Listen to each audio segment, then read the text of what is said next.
और कलेजे पर मायूसी की चट्टान रखी हुई है। खुद से दूर है और दिल से कोई सुकून नहीं है। हमारे लिए कौन सी सज़ा होगी ये सोचा भी नहीं जा सकता।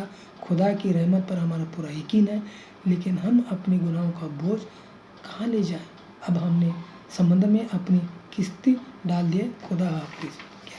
तो अंत में कह रहा है, जो भी है हमारा गुनाह खुदा माफ़ करे या सज़ा दे, आखिर वही है। जीनत कहती है, आँखों आंसू भरी अब्बा जान, बेटी है पति को सॉरी पिताजी को अब्बा जान कह रही है। आलम काम बख्श हमारे बेटे, कातिब की ओर इशारा करके दे लिखो। कातिब लिखता है, हम अकेले जा रहे, तुम बेसहारे हो, इसका हमें मलाल है। लेकिन इससे क्या फ़ायदा? जो सज़ाएँ हमने दी है, जो गुनाह हमने किए हैं, जो बेइंसाफ़ी हमने किया है, इन सब का अजान हम अपने आगोशों में लिए हैं। हम तुम्हें खुदा पर छोड़ते हैं। अपनी माँ उदयपुरी को तकलीफ़ मत देना। मैं रुखसत होता हूँ, अलविदा। तो अंत में अपने बेटे को एक शुभकामना देकर मैं अलविदा होता हूँ बोलकर आलमगीर औरंगजेब अपने बेटे को कह रहे हैं। और कुछ लिखो कागज़ पर, क्या इनको ऐसा बेसहारा नहीं छोड़ता मेरे बेटी को बोलकर वो कह रहे हैं। जीनत कौन सो अब्बा जान, आप ऐसा खत क्यों लिखा रहे हैं? तो आलम जीनत जी बात पर कुछ ध्यान न देकर, जीनत मेरी बेटी, इस ज़िंदगी की चिराग में अब तेल बाकी नहीं रहा, मैं मर रहा हूँ। इस खाक के पुतले को कफन और ताबूत की जबाइश की ज़रूरत नहीं। इस बदनसीब को ज़मीन में यूँ दफन कर देना। इस मुस्ते खाक को पहली ही मंजिल पर सिपुर्द खाक कर दिया है। जय, हमें खुशी होगी अगर हमारी कब्र पर कुदरती सब्ज़ मखमल की चादर बिछी होगी।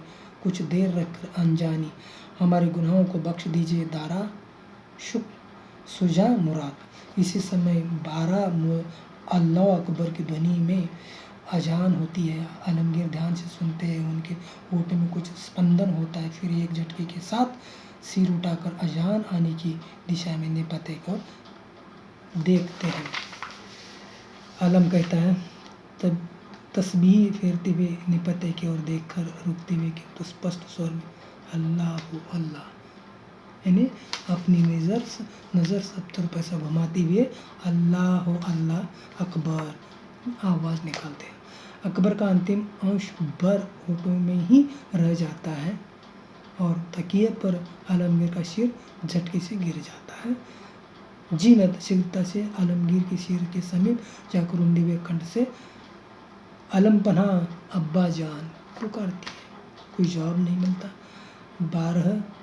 बाहर अनजान होती रहती है। जीनत अपने अंचल से आंसू पूछती हुई आलमगीर का मुंह सिरहाने पड़ी हुई रेशमी कपड़े से ढांप लेती है।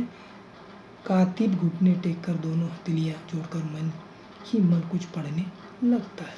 तो यहाँ पर कहने का तात्पर्य है कि औरंगजेब की आखिरी रात लास्ट उनके साथ कुछ नहीं जाता।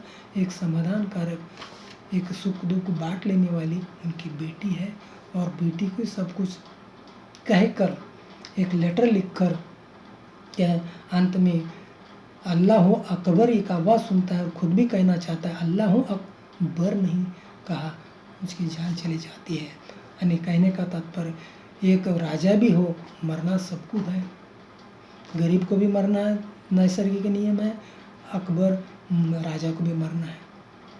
तो जब जैसा जन्म लेते हैं वैसा मरण भी हमारे लिए निसर्ग का नियम है। तो मरते वक्त क्या हालत होती है? एक राजा था, जब एक रौब था, एक शक्ति थी, अधिकार था, सब कुछ चला है, लेकिन ये जाने के बाद उसकी स्थिति क्या होती है, इस औरंगजेब की आखिरी रात में हमें देखने को मिलता है।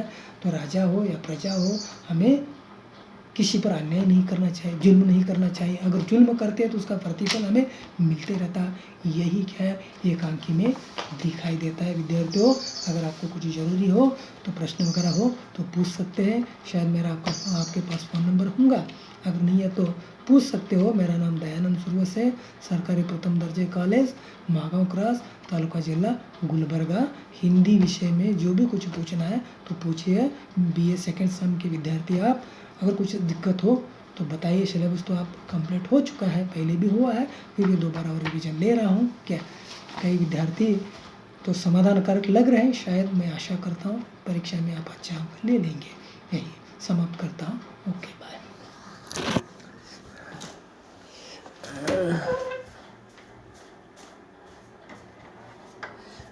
बंद करें झालं